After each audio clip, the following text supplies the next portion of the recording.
Muito bom dia, agronegócio. Hoje é sexta-feira, hein, senhoras e senhores? 8 horas em ponto pelo horário oficial de Brasília. Está no ar o início da nossa programação da TV Notícias Agrícolas e também o Bom Dia Agronegócio. Sejam todos bem-vindos. Estamos ao vivo pelo nosso portal noticiasagricolas.com.br, também pelo nosso canal no YouTube, o Notícias Agrícolas Oficial. Então, juntos vamos construindo a nossa manhã. Tem informações importantes que chegaram, inclusive, ontem no final do dia e podem mudar o cenário do mercado. Aliás, já começam a mudar. Nós vamos falar sobre essas informações todas aqui e a sua participação é muito importante.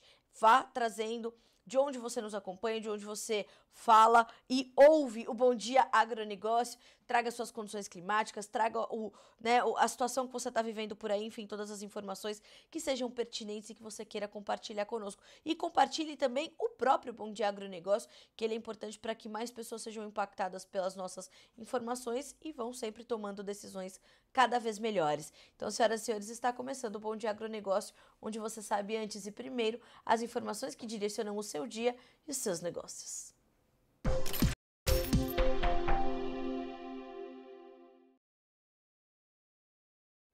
Vamos direto à checagem dos preços, porque na Bolsa de Chicago hoje, destaque, eu vou até começar pelos derivados de soja, porque nós temos aqui uma baixa expressiva para o farelo, 2,4% agora de queda, 307 dólares e 90 centos por tonelada curta. O óleo cai também, 0,9% de baixa, 44 centos mais 65 por libra, é o destaque dessa sexta-feira, de hoje, o complexo soja, depois do que aconteceu ontem na Argentina, com o governo baixando as retenções, os direitos de exportação que são pagos pelos produtores. Vamos já detalhar essa situação, mas isso mexeu forte com o mercado, principalmente de farelo. Assim, a soja em grão tem 1,2% de queda, 10 dólares e 52 centos por bushel.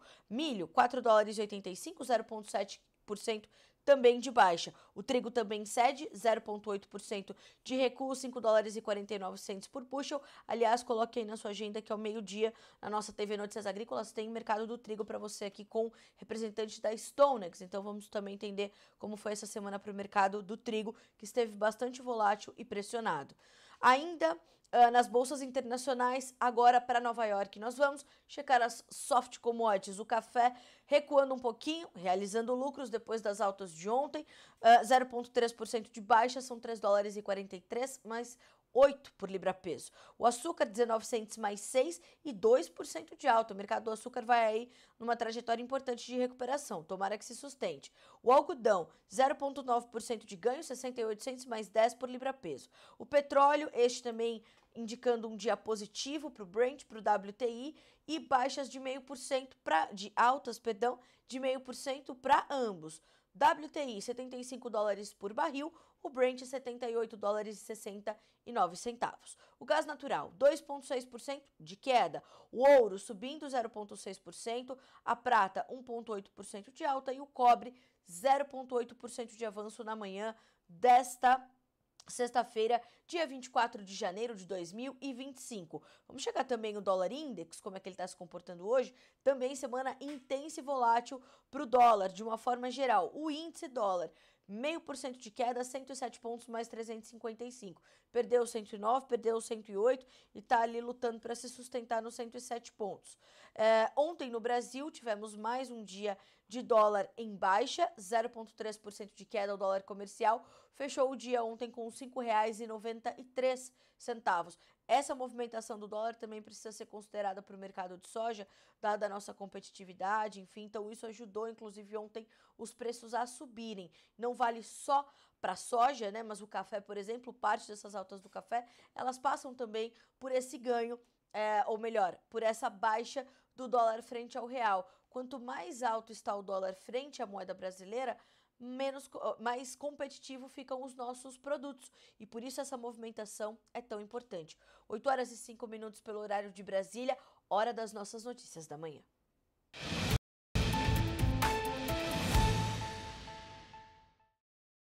Bom, começamos. Aliás, eu quero já agradecer aqui os comentários que estamos recebendo. Tragam os seus comentários, como por exemplo a Aline Ferreira, que fala conosco de Sorriso, no Mato Grosso. Bom dia. Bom dia para o seu Oswaldo Fraga, de Rolim de Moura, Rondônia. Hoje um sol maravilhoso, que bom. seu Oswaldo. Vamos dar sequência. O Alan Júnior nos ouve de Luiz Eduardo Magalhães, na Bahia, e o Gerson Silva, de Mirante do Paranapanema, em São Paulo. A dona Eliana, bom dia também. Lilian Henke, de Panambi, no Rio Grande do Sul. É assim que a gente gosta. Bom dia, agronegócio, em todos os 4 cantos do Brasil. Aí sim, continuem mandando aqui os seus comentários e a participação de vocês. O Bom Dia Agronegócio é um programa feito pela nossa audiência também. Bom, vamos às principais notícias dessa sexta-feira. A gente começa naturalmente com essa informação quentíssima que chegou da Argentina no final do dia de ontem, mas que ainda precisa ser repercutida. O governo reduziu as retenções, reduziu aquela taxação das exportações até junho e eliminou definitivamente as taxas para as chamadas economias regionais. Vejam só, o porta-voz presidencial, Manuel Adorni, anunciou nesta quinta-feira a redução das retenções para o setor rural e a eliminação permanente das taxas para as economias regionais. A medida será oficializada nos próximos dias com a sua publicação no Diário Oficial. Abre aspas para Adorni em entrevista coletiva com Luiz Caputo, ministro da Economia, onde ali eles não responderam perguntas, apenas trouxeram as informações. Como resultado da consolidação do superávit financeiro, graças ao rigoroso plano econômico e aos esforços dos argentinos, o governo nacional decidiu reduzir as retenções ao campo. Serão reduzidas as alíquotas para as principais culturas e primeiras transformações. E as retenções para as economias regionais serão eliminadas definitivamente. Por sua vez, Caputo deu detalhes dessa medida. Estamos baixando temporariamente as retenções nas principais culturas. Isso quer dizer soja, óleo de soja, farelo de soja, trigo, cevada, sorgo, milho e girassol. Isso será de segunda-feira, então vale a partir dessa segunda-feira, dia 25, 26, 27 de janeiro, e vai até o final de junho. Ao justificar essa medida, ele afirmou ainda considerar o contexto de baixos preços internacionais das commodities e a seca que afeta a Argentina e, mais uma vez, tira a produtividade dos campos e pressiona a margem dos produtores argentinos como justificativas boas o bastante diante também desse superávit, tudo combinado para que pudesse haver, portanto, essa diminuição das retenções. Ele diz ainda, gostaria muito de poder trazer a notícia da eliminação e permanente das retenções, mas isso implicaria ter um excedente equivalente a 8 bilhões de dólares que não temos hoje, porque a arrecadação, né, com as retenções, ela é bilionária para o governo argentino. Ontem eu falei sobre isso numa rápida live que eu fiz no meu perfil no Instagram. Então é preciso de volta, e eu falei aqui também ontem no Bom Dia Agronegócio, trazer de volta para os trilhos a economia da Argentina para que Javier Milei possa cumprir esta promessa de campanha. Ele, quando fez um ano de governo, ele estava na Confederação Rural Argentina e deu mais detalhes sobre isso. Ele falou, eu não esqueci dessa situação, eu estou trabalhando para isso e vamos trazer essa notícia o quão logo seja possível. Então, de fato, tal qual acontece no Brasil, na Argentina, a galinha dos ovos de ouro é o agronegócio. A vocação da Argentina, para agronegócio, ela é tão forte quanto aqui no Brasil. Agora, o que fez com o agronegócio os últimos governos, em especial os governos kirchneristas, é uma loucura. É uma loucura. Eles faliram o agronegócio argentino. Então, a retomada, ela é realmente bastante dura. Enquanto isso estava acontecendo, Javier Milei estava reunido com também, ou melhor, o ministro da Economia estava reunido também com representantes do FMI, né, principalmente para trazer ali um empréstimo de 11 bilhões de dólares para a Argentina, tendo inclusive Javier Milei agora sim sido elogiado mais uma vez pela chefe do FMI, a senhora Kristalina Georgieva, que mais de uma vez já falou sobre a atuação de Javier Milei para justamente colocar a economia argentina de volta aos trilhos. Então isso é muito sério. Para a gente trazer rapidamente como é que ficaram as mudanças. Para a soja, as retenções que eram de 33% passaram para 26%. Para os derivados, de 31% para 24,5%. No caso do trigo, elas caem de 12% para 9,5%. Cevada, sorgo e milho caem também de 12% para 9,5%. No girassol, de 7% para 5,5%. Lembrando que o girassol para os argentinos é uma cultura muito importante. Ela tem um peso econômico e financeiro para o produtor que é fundamental. Então essas mudanças elas são significativas. Essa notícia que é do Clarín, o jornal Clarín, um dos maiores jornais ali ao lado do La Nación na Argentina, está disponível para você aqui no Notícias Agrícolas. Você pode entender os detalhes e claro que nós vamos repercutir essa situação ao longo do dia. Segunda manchete desta manhã de sexta-feira, 24 de janeiro de 2025, agora 8 horas e 11 minutos. É a reação imediata do mercado. Então, hoje, no complexo soja, o destaque se dá para o farelo. A Argentina é a maior exportadora global de farelo e óleo de soja. A diferença é que nós temos um histórico recente. As últimas 3, 4 safras da Argentina sofreram quebras consideráveis em função de adversidades climáticas bastante duras e isso diminuiu a oferta de matéria-prima para a Argentina processar essa soja e entregar esses derivados ao mercado, e o Brasil naturalmente ocupou essa lacuna que foi deixada, portanto, pelos argentinos, por uma falta de condição de matéria-prima, né? Nós vimos a capacidade industrial argentina ficar bastante ociosa justamente em função desse cenário, e havia uma expectativa muito grande de que a Argentina voltasse a pleno. Eu tenho falado muito sobre isso esse ano, essa expectativa de que pudesse haver esta volta dos derivados argentinos com mais força ao mercado internacional. Isso não deverá acontecer. A Argentina sofre uma nova quebra não, mas uma nova redução do seu potencial produtivo. Eu acho que ainda não é possível falar em quebra na Argentina, embora uma onda de calor está prevista aí para os próximos dias.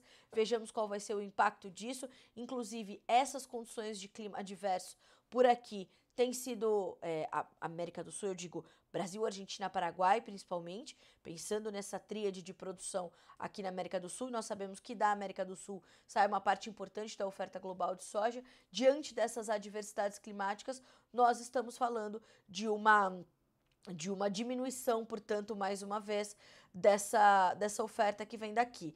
De outro lado, com a diminuição das retenções, o farelo que a Argentina vai conseguir produzir, ele chega mais competitivo ao mercado. Então, deverá ser ampliada a oferta de farelo no mundo com essa diminuição das retenções na Argentina. Então, por isso, essa reação do mercado com mais de 2% de queda nesta sexta-feira, dia 24. Isso traz uma pressão para o óleo e traz uma pressão para o grão. A soja cai mais de 1%, acompanhando, portanto, essas quedas superiores a 2% no farelo. De novo, temos no outro ponto de equilíbrio do mercado, o clima adverso por aqui. Carla, mas ontem os preços subiram 10, 12 pontos. Verdade, hoje está realizando lucros, está devolvendo, até porque essa notícia chegou depois do fechamento do mercado. Então, tudo isso vai se ajustando. Soma-se a isso ao mercado de soja e derivados, isso se estende para grãos também, vai alcançar outros mercados naturalmente, o efeito Trump. Então, ainda precisamos entender como é que as políticas tarifárias do presidente americano vão vigorar, como é que ele vai olhar para a China, como é que ele vai olhar para o produtor americano para tomar as suas decisões e efetivá-las. Até este momento, o que se sabe é que nós deveremos ter uma tarifa adicional para os chineses na ordem de 10%, valendo a partir de 1º de fevereiro. Ele vai colocar em prática? É isso que nós teremos que observar daqui em diante. Mas fato é que nós estamos todos muito atentos ao efeito Trump sobre o mercado de commodities de uma forma geral, em especial os desdobramentos disso tudo aqui para o Brasil. Hoje, reforço, dia de olhar para essa baixa do farelo. Nesse momento, 2,5% de queda para o farelo no contrato março. Nós estamos falando de um valor, atualizei aqui para mostrar o último número para vocês, $307,50 por tonelada curta. Para finalizar esse comentário, ontem, numa entrevista com o Fernando Pimentel, sócio-diretor da Agrométrica, e na minha entrevista anterior com o Mário Mariano, da Novo Rumo, e da AgroSoia, diretor comercial de ambas, os dois me disseram e alertaram para como o mercado interno ou a demanda interna, o complexo industrial do Brasil, está mais competitivo ou está pagando melhor pela soja do que a exportação.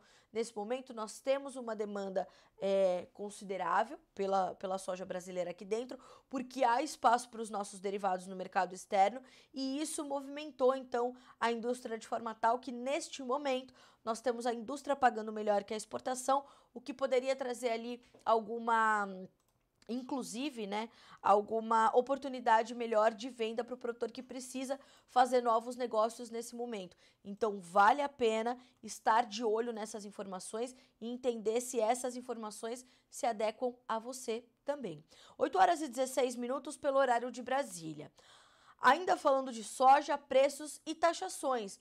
Aqui no Brasil, enquanto a Argentina está lutando para acabar com as retenções definitivamente, aqui no Brasil tem estados querendo taxar as exportações de soja, milho e também o boi gordo sentindo essa pressão. A gente está falando do estado do Pará. Ontem, no programa Realidades da Safra, que eu apresentei aqui na sequência do Bom Dia Agronegócio, eu entrevistei o presidente da AproSoja Pará, o senhor Vanderlei Ataídes, e ele falava justamente sobre essa possibilidade. Isso está previsto para valer a partir de 1º de março, né? A partir de março já pode haver uma tributação, uma taxa, quase como as retenções são feitas na Argentina. Então, por saca de soja, por saca de milho, por arroba de boi gordo exportada pelo estado paraense. É um projeto de lei aprovado pelo governador Helder Barbalho, na Assembleia Legislativa também, de taxar em R$ 4,32 por saca de soja, pouco mais de R$ 2,00 por saca de milho e R$ 10,00 por arroba de boi gordo no estado do Pará, a movimentação ali feita para exportação.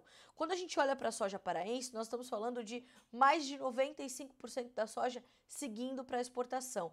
Para o milho não é diferente, para a carne não é diferente. E veja você, o produtor no Pará, nesse momento, ele está vivendo extremos climáticos. Há regiões onde chove demais e ele não consegue, ao menos, concluir o plantio. E tem dificuldades para onde é possível fazer a colheita. Em outras, o excesso ou a falta das chuvas também limita o caminhar dos trabalhos de campo. O Pará é um estado enorme, sabido, então esses extremos climáticos estão preocupando. A produtividade está no limiar. Então, caso essas adversidades climáticas continuem, nós deveremos ver uma produtividade menor, o produtor já trabalhando alinhado com os custos de produção, podendo vir a ficar abaixo deles. E ainda tem que entregar R$ 4,32 para o estado. Mas para onde nós vamos? Para onde nós vamos? E não pensem vocês que é só no Pará. Não, no Maranhão tem um projeto de lei semelhante. Vai taxar em cerca de 1,8% sobre o valor da nota fiscal o produtor do Maranhão. Tocantins e Piauí estão no mesmo caminho. Por conta disso, as AproSojas já estão alinhadas. Inclusive, ontem eu ouvi o presidente da AproSoja Pará, colhi informações com a AproSoja Maranhão e ouvi também o presidente da AproSoja Brasil, o senhor Maurício Buffon, para nós entendermos, portanto, que caminho isso vai tomar. Já está na justiça. No Pará, nos próximos dias 25 e 30 de janeiro, reuniões serão feitas para tentar, de forma amigável, uma conciliação e tentar reverter essa taxação, essa situação que se impõe para o produtor paraense. Então, esse é o cronograma no Pará. Reuniões dia 25, reuniões dia 30, para tentar reverter a situação. Não deu certo? Vamos, então, tentar pelas vias legais, disse o seu Vanderlei Ataídes, pelos meios judiciais. Estamos tentando reverter. Se não der, a gente vai ter que partir para essa ação na justiça. E conversando com o senhor Maurício Buffon, que é presidente da AproSoja Brasil, ele me disse: Carla, nós já estamos sim alinhados com todas as AproSojas, e ele também me deu essa informação do Tocantins e do Piauí, estão sentindo, então já tem uma ação encaminhada na justiça, porque é inconstitucional o que está acontecendo. Ao mesmo tempo em que o governo brasileiro está tentando baratear a comida, ele quer taxar justamente o produtor rural. Mas não é possível, mas não faz o menor sentido. Mas acontece, porque aqui é o Brasil, então isso vai acontecer. Então nós vemos a Argentina tentando eliminar as retenções e a gente aqui agora tendo que brigar para não colocarem R$ 4,32, isso é muito. Só para finalizar esse comentário, eu quero trazer aqui uma fala do seu Vanderlei que eu acho muito importante para a gente continuar a reflexão. Ele diz assim, ó: está muito escuro para nós, não temos condições de ter mais um imposto na atividade no campo. Estamos passando um momento bastante difícil e agora mais isso. E isso está trancando a comercialização. Ninguém coloca preço na soja aqui na nossa região e os que têm preços já estão descontando esses valores. Ele complementa: essa lei, ela foi aprovada no apagar das luzes, na virada do ano, sem ser discutida com os principais envolvidos. Agora estamos aguardando para saber se teremos alguma reviravolta nesse decreto, nessa lei já aprovada pelos deputados, porque se não houver, teremos esse desconto ao produtor e será impossível arcar com isso neste momento. Não há margem para o produtor pagar. E por que também isso precisa ser discutido? Quando nós falamos do setor produtivo num estado como o Pará, por exemplo, embora muito eficiente, ele está se consolidando, ele está se construindo. Ali a região Pará, Tocantins, Maranhão, Piauí, é uma agricultura recente, é uma agricultura jovem, é um setor produtivo jovem. Se a gente olha para o Mato Grosso, onde o produtor tem que pagar o FETAB, e nós poderíamos discutir o papel do FETAB, poderíamos discutir a taxa do agro no Goiás, tudo isso é discutível. Agora, não dá para trazer numa mesma base de comparação o setor produtivo do estado do Pará e o setor produtivo do estado do Maranhão. Palavras também do senhor Vanderlei Ataídes. Então, é preciso entender como é que essa discussão vai correr. Usar como base de comparação não dá, olhando para os outros estados, como os estados do Centro-Oeste, por exemplo. 8 horas e 22 minutos. Essa notícia também está disponível para você aqui no Notícias Agrícolas na íntegra completa. Um adendo: as secretarias de Agricultura e Fazenda dos dois estados, Maranhão e Pará, foram procuradas pela nossa equipe de reportagem, pelo nosso jornalismo. Não tivemos resposta até esta edição do Bom Dia Agronegócio e até o fechamento dessa notícia no dia de ontem, quinta-feira, 23 de janeiro. 8 horas e 22 minutos pelo horário oficial de Brasília. O Eduardo nos pergunta assim: a China recusou a compra de soja devido ao excesso de agrotóxicos. Daria para esclarecer essa questão? Eduardo, vou rapidamente, embora vou sair aqui um pouquinho do protocolo, mas acho importante a gente responder essa questão. É o seguinte: nós temos, é natural que de tempos em tempos, os nossos clientes, e isso vale para nós também como cliente, olhando para origens fornecedoras nossas, quando a gente importa algum produto, de fazer essas inspeções de tempos em tempos, trazer esses questionamentos. Então, 5 unidades de 5 empresas que foram já notificadas, enfim, somente estas unidades não poderão embarcar a soja para a China, mas não se trata da soja do Brasil. Então, são ali questões sanitárias, né, questões, enfim, bastante técnicas, alguma coisa de contaminação, mas nada muito grave. Então, já esses embarques deverão ser retomados. Não foi algo, inclusive, que mexeu com o mercado. Se nós tivéssemos ali uma suspensão que preocupasse, né, sendo o Brasil o maior exportador global de soja, nós teríamos uma reação no mercado muito mais agressiva, o que não aconteceu. Então, o que se deu? Foi detectada ali uma contaminação em 5 unidades de 5 empresas aqui no Brasil, mas todas as informações, todos os ajustes estão sendo feitos por essas empresas.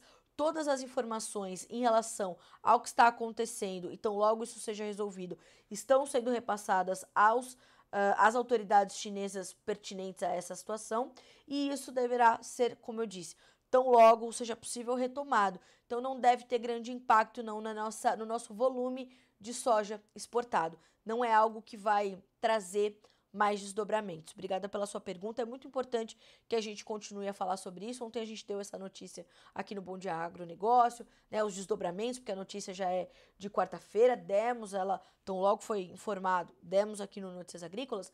Então, é importante, obrigada pela sua pergunta, para a gente continuar tratando desses desdobramentos, né, e vocês poderem entender de fato o que está acontecendo, sendo feito pelas nossas autoridades e também pelas autoridades chinesas. Bom, na nossa quarta manchete desta sexta-feira, dia 24 de janeiro, eu quero falar um pouquinho sobre essa condição das medidas que o governo quer adotar para reduzir o preço dos alimentos. É muito importante, claro, que o governo tenha um entendimento de como é que a comida chega o seu povo, óbvio. Mas ontem eu fiz uma entrevista com o cientista político Christian Lubauer, é um dos mais respeitados cientistas políticos deste país, estudioso do agronegócio, professor Christian. Então, é muito importante que nós possamos entender que é um desastre anunciado, palavras do próprio professor Lubauer. É um desastre anunciado o governo tentar interferir para mexer no preço dos alimentos, certo? Então, nós estamos falando de um problema estrutural, a gente está falando de um problema de renda, a gente não tem problema de oferta, né, de alimentos no Brasil. Então, é um problema muito mais amplo. Mas a narrativa, a retórica, ela pesa. Então, primeiro, como é que foi a linha do tempo disso tudo? Rui Costa, no programa Bom Dia Ministro do próprio governo, disse que estavam sendo tratado um conjunto de intervenções para baixar o preço dos alimentos. A palavra intervenção, ela tem um peso muito grande e isso é de tentativa artificial de baixar o preço e, portanto, de baixar a inflação. Não funciona, o professor Lobauer explicou. Desastre anunciado.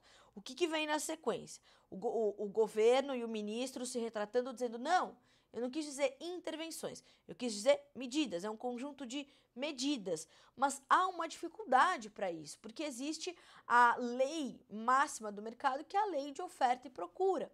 Então, neste momento, nós temos ali um desabastecimento ou algo nesse sentido? Não, mas o governo quer, também porque o preço da comida está completamente conectado com a sua popularidade, né? A inflação é um reflexo da popularidade do governo, ou a popularidade do governo é um reflexo da inflação. Frente a isso, o governo vai continuar tentando fazer essas intervenções. Inclusive, hoje, o presidente da Associação Brasileira de Supermercados, né, o Sr. Galassi, ele deu uma entrevista à Jovem Pan e ele falava sobre isso. É possível baixarmos os preços? Sim, mas é um processo, né? Porque é uma economia de livre mercado, enfim. Então, existe espaço para isso. Mas o governo vai ter certa dificuldade. E é manchete, inclusive, do Valor Econômico a mesma coisa. Governo tem dificuldade, do Globo Rural, melhor dizendo, governo tem dificuldades para criar medidas que reduzam o preço dos alimentos. Vai acontecer. É difícil, não é assim.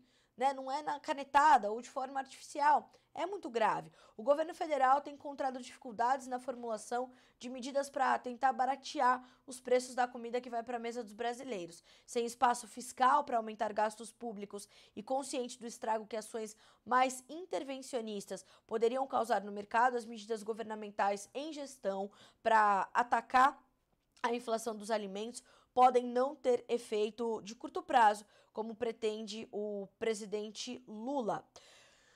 Abre aspas para uma fonte graduada do Ministério da Agricultura que diz: não existe mágica nem coelho para tirar da cartola. Não temos como fazer medidas do dia para a noite com efeito repentino. Somos uma economia de mercado. Acabei de dizer isso. A pasta participa das discussões e deve apresentar propostas com potencial de gerar efeito a médio prazo nos preços, segundo essa fonte ouvida pela Globo Rural, sem detalhar as sugestões que estão em gênese. Ela admitiu, no entanto, a preocupação com os custos de produção e principalmente com os altos juros cobrados nos financiamentos rurais atualmente, movimento intensificado pela escalada da Selic e a aversão ao risco do sistema financeiro após impactos do clima na produção e no bolso dos agricultores recentemente. Ok, temos que olhar para o preço dos alimentos, temos que olhar para o impacto da oferta, que foi menor com um recuo nas safras, enfim, sim, né? A gente já está vendo uma oferta ajustada de café, por exemplo, então os preços do café subiram bastante. Nós temos a questão do dólar, nós temos todas essas questões. Isso é verdade. Só que, de outro lado, nós temos um governo que precisa promover um ajuste fiscal o quanto antes. E isso não tem sido feito. Também explicado em detalhes pelo professor Christian Lobauer em entrevista ao Notícias Agrícolas nessa quinta-feira. Nós olhamos para isso com muita atenção porque são medidas heterodoxas que o governo quer tomar, arbitrárias e que não vão ter efeito. Então precisa ajustar o fiscal para controlar a inflação. Isso vai acontecer? Não. Isso vai ser dito? Não. A população vai continuar achando que porque quebrou a safra de soja ou porque quebrou a safra de café e tão somente por isso que os preços da comida estão altos. Fora os problemas estruturais do Brasil de renda, e eu não estou falando de distribuição de renda, eu estou falando de geração de empregos, para que nós possamos aumentar a renda do brasileiro num ambiente favorável de investimentos para o empreendedor, para o empresário. E não só investimentos ou uma reação especulativa do mercado em cima do Brasil por conta de termos uns juros altos. Nós estamos falando da necessidade de investimentos diretos que vão gerar empregos, que vão empregar os brasileiros, eles vão ampliar a sua renda e eles vão conseguir acompanhar esta economia de livre mercado. A inflação é resultado de uma dificuldade desse reajuste fiscal que não vem por parte do governo federal. E é por isso que essas medidas não têm efeito no curto prazo. Então, o senhor presidente vai ter que fazer, em algum momento ele vai ter que dar uma cartada no senhor Fernando Haddad, ministro da Fazenda, e falar, ó, já deu, vamos ter que cortar aqui as nossas contas em algum lugar. Como é que isso vai acontecer? Problema deles, eles são pagos para resolver essa situação.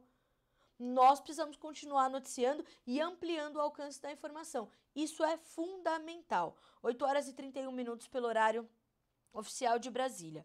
Quinta manchete de hoje. Aliás, eu vou deixar aqui também, pedir para a nossa equipe deixar no chat essa entrevista do professor Lobauer, que é fundamental. Ele fala sobre uma agenda do empobrecimento do brasileiro. Vejam como é grave isso. É um problema estrutural e precisa ser revisto o quanto antes. Aí, terminando o Bom Dia Agronegócio, quando vocês tiverem tempo, dá para baixar e ouvir como uma espécie de podcast, quando você tiver um tempo, fique à vontade, mas ouça com atenção o que diz o professor Lobauer, o link vai aparecer aqui no chat para vocês acompanharem. Pois bem, na sequência, vamos falar um pouquinho sobre o discurso de Trump lá no Fórum Econômico, Fórum Econômico Mundial na Suíça, em Davos. O presidente dos Estados Unidos, Donald Trump, pediu durante o Fórum Econômico Mundial para que a taxa de juros seja reduzida imediatamente, sugerindo que outras nações adotem a mesma postura. Vejam, eu acabei de falar sobre isso aqui sobre o Brasil. Ele argumentou que essa ação seria benéfica após a queda nos preços do petróleo e pediu à Arábia Saudita e à OPEP, a Organização dos Países Produtores e Exportadores de Petróleo, que também diminuíssem os custos do petróleo, acreditando que isso poderia contribuir para a resolução do conflito, inclusive na Ucrânia. Em seu discurso, Trump não poupou críticas ao ex-presidente Joe Biden e às políticas que prevalecem em Davos. Ele se comprometeu a combater a inflação por meio de medidas como tarifas, desregulamentação e cortes de impostos. O presidente destacou que os Estados Unidos possuem a maior reserva de petróleo e gás do mundo, o que, segundo ele, poderia impulsionar o país a se tornar uma potência na indústria manufatureira. Durante o evento, Trump fez declarações polêmicas, incluindo acusações direcionadas a instituições financeiras como o Bank of America e o JP Morgan Chase, alegando que essas empresas não prestavam serviços a conservadores, embora não tenham apresentado provas para garantir essas afirmações. As instituições financeiras rapidamente e naturalmente refutaram as alegações feitas pelo presidente. Além disso, Trump expressou sua intenção de eliminar os programas de diversidade do governo dos Estados Unidos. Aliás, já assinou esse decreto, né, as woke policies, como são chamadas nos Estados Unidos, além de pressionar o setor privado a seguir nesta mesma linha. Donald Trump não surpreende em nada, condizente com a sua campanha, condizente com o seu discurso de posse no Fórum Econômico, Fórum Mundial Econômico em Davos, na Suíça. 8 horas e 33 minutos pelo horário oficial de Brasília. As vendas casadas no agronegócio, elas têm um impacto grande na vida do produtor, quando ele vai acessar o crédito. Esse é o assunto do nosso quadro de entrevistas aqui no Bom Dia Agronegócio nessa quinta-feira.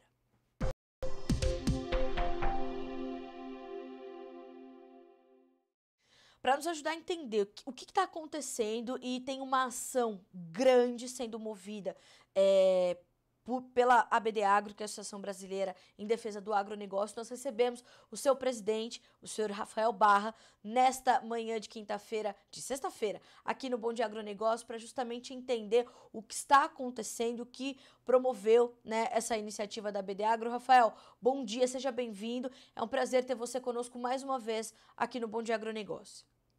Bom dia, eu que agradeço, estamos sempre à disposição. Nós também desse lado de cá, Rafael. Rafael, por favor, vamos primeiro contextualizar para nossa audiência o que está havendo e por que essa ação está sendo movida. Nós estamos falando dos impactos da venda casada e do crédito que, por muitas vezes, para o produtor, ele vem de fato cheio de penduricalhos e ele vem com uma dificuldade de acesso bastante grande, além de ser custoso, né, para o produtor. É sabido, o produtor relata isso aqui no Notícias Agrícolas. Como é que esse contexto se deu para que essa ação, ou para que isso culminasse nessa ação, Rafael? Vocês bem se lembram, desde o início da nossa associação, o empenho e o trabalho que vem sendo realizado desde lá. Então, a linha cronológica de 2022, taxa do agro, Estado de Goiás, nós fomos para a Assembleia com mais 300 ou 500 produtores ao vivo, brigar ali por aquele anseio de tentar, de alguma forma, barrar a taxa do agro. Infelizmente, fomos consumidos pelo governo. Montamos, então, a Associação Brasileira de Defesa ao Agronegócio, e lá para cá nós ficamos o período que a lei manda, são 12 meses sem ação, né, legítima, judicial principalmente. E nesse período, em vez de ficar quieto e parado, nós ficamos estudando e trabalhando, né, e montamos, de fato, a maior ação da história do Brasil, através de denúncias do produtor rural. E todos os relatos, documentos, são mais de 10 mil documentos na nossa ação, uma ação robusta, corroborada inclusive com ex-gerentes, ex-funcionários do Banco do Brasil, onde demonstram claramente a venda casada dos produtos bancários ali ao produtor. Ou seja, todas as vezes que você vai ao banco pedir ali um empréstimo, um custeio, enfim, um investimento, o gerente ele te assedia, te constrange, te coage, muitas das vezes, e se você não cede, seu crédito ele é cortado. Isso acontece diariamente em todo o Brasil, é sabido isso. Porém, muitas das vezes a instituição tampa o sol com a peneira. Não, não é isso que acontece, é uma prática criminosa, nós não fazemos, mas na prática acontece, lá na ponta, lá na agência. Então, primeira coisa de tudo, o banco ele tem que ter a humildade de reconhecer o seu erro. O produtor rural ele não pode ser feito de palhaço mais uma vez. Acontece e nós temos aí milhares de denúncias. Inclusive, após a divulgação do vídeo da ação, outras milhares de denúncias vieram à tona, inclusive publicamente nos próprios comentários. Então é só ler, né? Não tem como se fazer de besta nessa situação. O produtor já é tão coagido no Brasil, tão surrupiado, e nesse momento de crise, mais uma vez, nós vemos aí acompanhando todo esse período aí de seca ano passado, dólar em alta, commodities em baixa, e mais uma vez o banco, em vez de ajudar, né, ele vem ali tentar subtrair mais um pouco na linha final do crédito. Isso é o detalhe importante que nós temos que deixar bem claro. Esse valor descontado, ele é descontado na cabeça do crédito, ou seja, um crédito de 100 mil, você vai colocar lá de 5 a 20% de produtos bancários de venda casada. Então você já cai ali para 80, 90, que seja. Nisso, você vai continuar pagando juros sobre o montante total. E muitas das vezes você nem usa esse produto que foi te obrigado a comprar, né? Então, esse problema o produtor tem e tem há décadas. Na década de 90, inclusive, houve uma CPI no Congresso sobre isso, porém o lobby dos bancos e também dos políticos à época conseguiu que fosse arquivado. E foi deixado claro no relatório final. É um dos grandes motivos da crise do agronegócio na década de 90. Hoje, então, trouxemos novamente à tona esse assunto, porém agora com a robusta ação. Valor total de 841 bilhões de reais, deixando claro o rombo que isso traz, o prejuízo que isso traz a quem produz nesse país. E mais uma vez a inépcia, a falta de agir de quem poderia ter agido há muitos anos. Né? Muitos aí bradam em nome do agro e nada fizeram, ficaram quietinhos, acovardados mais uma vez pela pressão dos bancos e do poder econômico.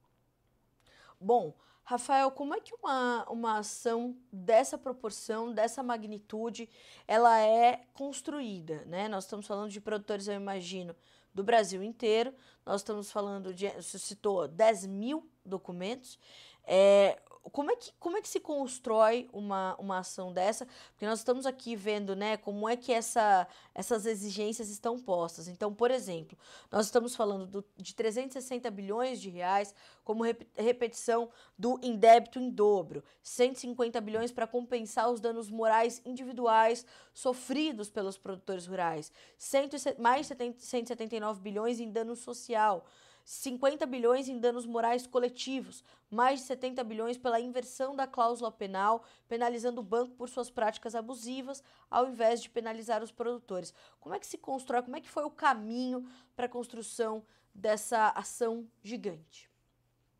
Como eu te falei, nós ficamos aí por longos 12 meses debruçados, equipe completa, tanto da BD Agro quanto do nosso jurídico, escritório João Domingos, que é uma referência no estado de Goiás, no Centro-Oeste, focados exclusivamente na produção de provas e contextualização disso, materialização disso nas petições. Então, observando ali a nossa petição inicial, você vê na parte de pedidos que, para estancar o sangramento, o nosso pedido liminar à justiça, ele não tem custo, ele é de graça. Porém, até agora não foi atendido porque o juiz competente pediu para escutar o banco. E com razão, uma ação desse volume, dessa magnitude, tem que ser tomada toda a cautela. Qual é esse pedido? Simplesmente para que cesse a prática criminosa, não ocorra mais daqui para frente a venda casada no crédito rural. Ou seja, que estanque esse sangramento e o produtor possa respirar aliviado. Se ele for pegar, tomar ali de empréstimo R$ 100.000, 1 milhão, 10 ou 100 milhões, não importa o tamanho, que de fato ele pegue lá, e não em produtos financeiros ofertados pelo próprio banco, e que mais, na maioria das vezes, é da própria instituição, como no caso do Banco do Brasil. A maioria dos produtos ali de seguros, de consórcios, de cartas, são de empresas ligadas ao próprio banco. Ou seja, o rombo ele fica ainda maior. Por quê? Porque o custo do banco sobre esse produto é muito menor e a margem de lucro exorbitante. Estamos falando, por exemplo, de uma carta de capitalização onde a securitizadora é o próprio banco. Ora, você não dá sequer a oportunidade de escolha ao seu cliente bancário. Isso é um completo absurdo. Né? Então, ao nosso ver, quer a oferta de produtos sem problema nenhum, mas da escolha. Quem deve escolher é o cliente. Você, olha, nós temos aqui produtos nessa linha, nessa linha, nessa linha. Você tem interesse de fazer algum deles? Te interessa um seguro que seja do carro, da máquina, de vida? Não tem problema, mas dê a escolha e não obrigue. Então, essa é a materialização da venda casada. É quando você simplesmente obriga ou coage a pessoa a aceitar determinado produto ou serviço, ou se não, a negativa do crédito, que é o que mais acontece. Não, não quero, não posso comprar isso porque eu preciso do dinheiro. Olha, então seu score abaixou, sua ficha caiu, você está desaprovado, enfim. Isso acontece todos os dias. E o que mais chama atenção, nos próprios comentários ali dos vídeos que viralizaram essa semana na internet e as denúncias que chegam, é que essa prática não está limitada ao rural, né? Ela está em todos os esteios da sociedade, seja ele comercial, pessoa jurídica, pessoa física, enfim. Todas as vezes que o cidadão vai à instituição financeira buscar esse crédito, ele é coagido, ele é instigado ali a aceitar esse constrangimento. E isso é legal. E é isso que nós queremos barrar e parar daqui em diante. Rafael, enquanto nós estamos aqui ouvindo o senhor, a nossa audiência vai participando e o José Natal, por exemplo, ele diz: parabéns, Rafael, que é certo, e a direito que for tem que ser praticado. O pessoal do portal GHF, bom dia, Carla, bom dia, Rafael.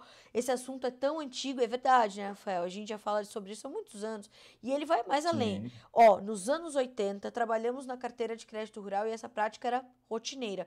O produtor rural ficava sempre na, entre aspas, né? Está aqui o comentário do pessoal do portal GHF. Boa decisão do gerente, entre aspas. O Márcio Eno, ele traz um comentário importante também. Isso sem contar a prática comum do consórcio. O pessoal da família Burgel. Bom dia. Quanto a sinistro, eles negam para o agricultor. Então, de fato, muitas vezes, me parece, pelo que o senhor está nos relatando por aqui, que o produtor acaba adquirindo coisas que ele não tem nem conhecimento, né? Além de não ter conhecimento, ele nem usa, porque na prática eles negam. Como a família Burgel bem disse, a maioria dos relatos que nós temos da questão de seguro é que no sinistro eles dão um jeito de negar. E aí vem mais um escândalo. Por quê? Porque a estrutura de seguro hoje no Brasil ela é muito complexa. Quando você vai contratar ali um seguro, assim como qualquer produto bancário, você faz um contrato de adesão, que por si só ele já é ilegal, porque você não tem a oportunidade de fazer qualquer mudança ou alteração. Você simplesmente adere àquilo ali. Então, pela lei, já teria um problema nesse sentido. Agora, quando a gente vai para o sinistro em si, vai ser outro problema, outra caixa preta. Por quê? Porque eles declaram que simplesmente você descumpriu alguma cláusula. Quando você vai ver, Falei assim, olha, mas faz parte da atividade. Ah, porque você colocou a máquina em risco. Olha, obviamente, só da máquina estar a céu aberto, dentro de uma propriedade, fazendo a sua colheita ou seu plantio, ela está correndo risco.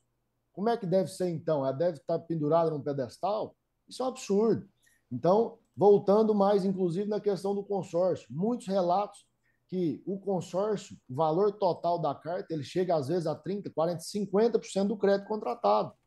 Tivemos um relato do Rio Grande do Sul, onde o produtor, pequeno produtor, inclusive, conseguiu R$ 100 mil, fez uma carta de R$ 64 mil. É um completo de um absurdo. Como que ele está pegando um crédito de 100 mil para tocar uma lavoura, uma pequena propriedade, gente? Nós estamos falando. Para muitos que nos assistem aqui, Carlos, 100 mil pode não fazer diferença alguma, mas para o pequeno produtor que vive diariamente da lavoura, do roçado, do gado de leite, é muito dinheiro. E aí você contrata ali um crédito de 64 mil de um consórcio, tem que pagar ali as parcelas, não sabe às vezes nem como vai pagar, né? E às vezes demora ali anos para ser contemplado, porque esse é o consórcio, você não sabe o dia que vai ser contemplado, né? Pode ser no primeiro mês ou pode ser no último. E aí, com esses prazos há mais de 100 meses, como é que você vai fazer no curto prazo? Você tem que desembolsar para pagar. Então, é contra isso, é contra essa prática abusiva e criminosa que nós estamos brigando. E sem dúvida nenhuma, é um marco importantíssimo para o Brasil que produz.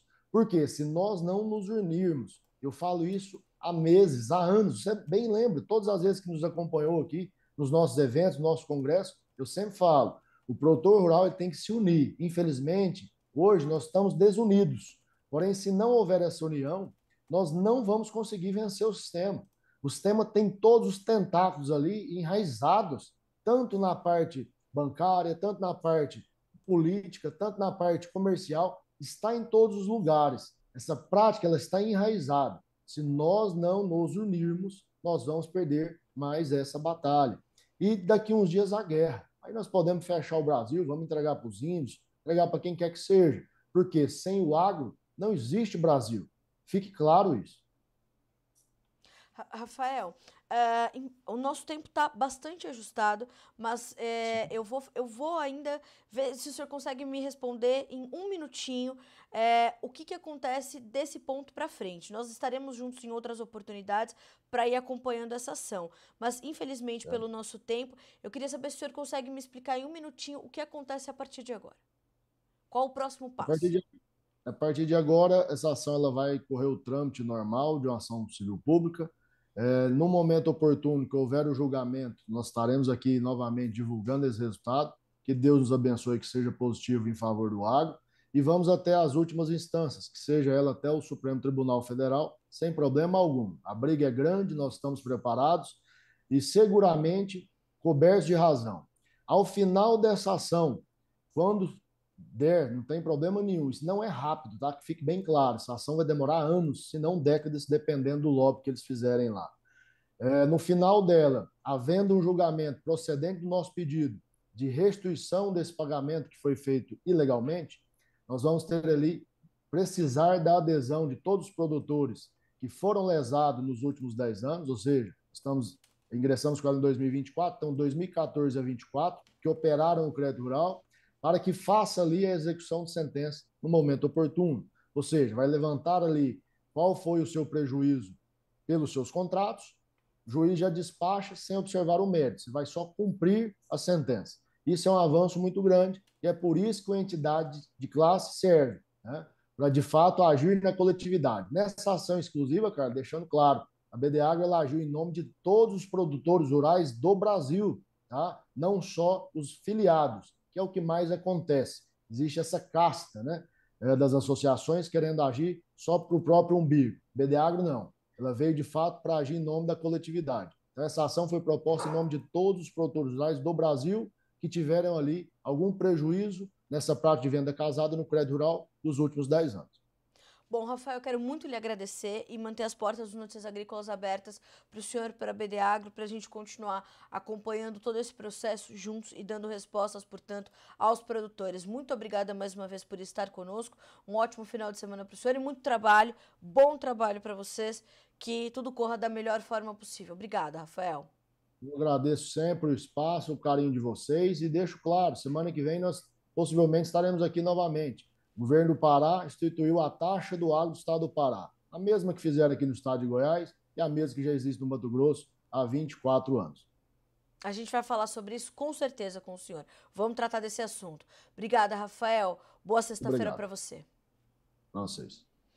Bom, eu quero muito agradecer por todos os comentários que nós recebemos aqui e como o Rafael falou, décadas pode durar essa ação, mas o importante é dar o primeiro passo. E claro que nós vamos ouvir as demais partes envolvidas e entender como é que essa ação vai correr a partir desse ponto. 8h50, pelo horário oficial de Brasília. Eu lhes agradeço pela confiança no nosso trabalho por mais uma semana juntos aqui no Bom Dia Agronegócio, pela sua audiência. A programação da TV Notícias Agrícolas continua na sequência. Tem a Realidades das Safras para você de volta com o Guilherme Dorigatti. Chegou do Goiás com informações importantes para dividir com vocês. Na sequência, acompanhe, portanto, para que você seja sempre o produtor rural mais bem informado do Brasil. Bom dia e bons negócios.